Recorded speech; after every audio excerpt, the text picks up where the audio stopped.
안녕하십니까. 원투원 포렉스에서 제공해드리는 2012년 6월 8일자 주간 시황입니다. 이번 주는 유로존 위기 상황이 이제 스페인으로 모아지는 가운데 각국 중앙은행들의 움직임과 이제 각국 정부가 나서야 한다는 목소리가 커지고 있다는 내용으로 살펴보겠습니다. 중앙은행들이 위기 상황에서 뒷자리를 찾고 있고 이제 정치인들이 그들의 게임을 하고 있습니다.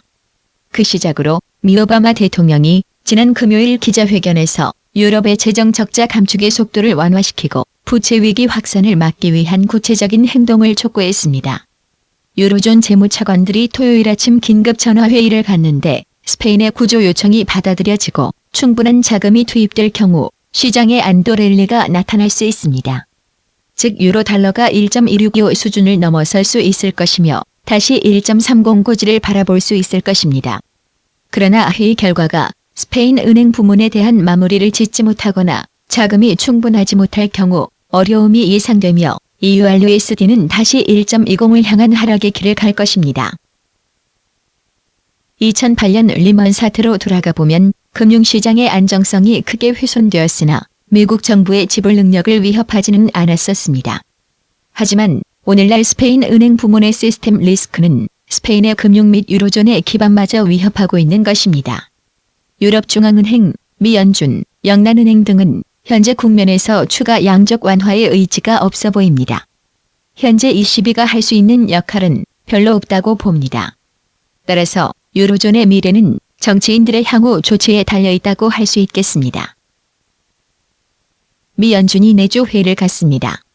미국채 수익률이 이미 최저 수준으로 하락하여 추가 양적 완화를 단행하기에는 미국 경제의 악영향의 소지가 크기 때문에 다음 달 유로존 상황을 지켜보자는 생각일 것입니다. 전반적으로 추가 양적 완화는 미 달러화의 부정적 요인이고 추가 양적 완화가 없다는 것은 미 달러화의 강세 요인이 되겠습니다. 우리는 이 테마가 당분간 지속될 것으로 보고 있습니다.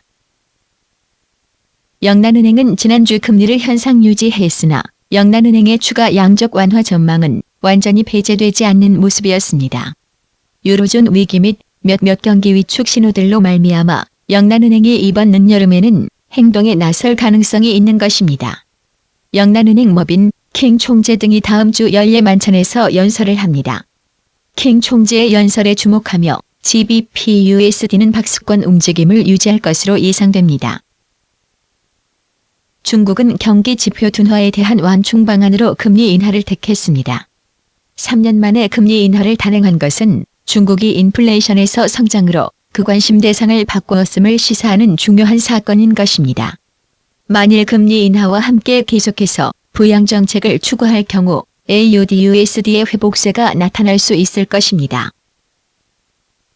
6월 13일 수요일 뉴질랜드 중앙은행은 금리 결정 회의를 갖습니다. 금리를 현상 유지할 것으로 보고 있습니다. 최근 뉴질랜드 통화 약세로 인해 현 금리를 유지하며 지켜보자는 분위기를 보일 것입니다. 호주 중앙은행은 금리 인하를 단행하여 지난 이번의 회의에서 75bp만큼 금리를 인하했습니다. 국내적으로는 전망이 예상보다 양호한 모습을 보이고 있다는 것입니다. 중앙은행은 금리 인하를 당분간 쉬어가며 지켜보자는 분위기일 가능성이 클 것입니다. 일본 엔화가 지난 BOJ 회의 이후 강세를 나타냈고 일본 경제는 디플레이션 국면을 지속하고 있습니다. 기술적으로 USD JPY는 주간 일목균형표 구름대 속에서 거래되고 있는데 이러한 박스권 움직임이 중기적 견해입니다. 스위스 중앙은행도 내주 금리 결정을 위한 회의를 갖습니다. 스위스는 계속 디플레이션에 직면해 있어 중앙은행이 다음 주에도 금리를 현상 유지할 것으로 보입니다. 다음 주 주요 경기 지표 발표에 대해 말씀드리겠습니다. 빨간색 글자체는 중요도가 높은 경기 지표를 표시하고 있습니다. 다음 주에는 앞서 말씀드린 대로 스페인 문제 해결에 대한 실마리가 어떻게 풀릴 것인가 등 각 국가의 대응책에 따라 시장의 변동성이 나타날 수 있을 것으로 보입니다. 이상으로 이번 주 주간 시황을 마치겠습니다. 감사합니다.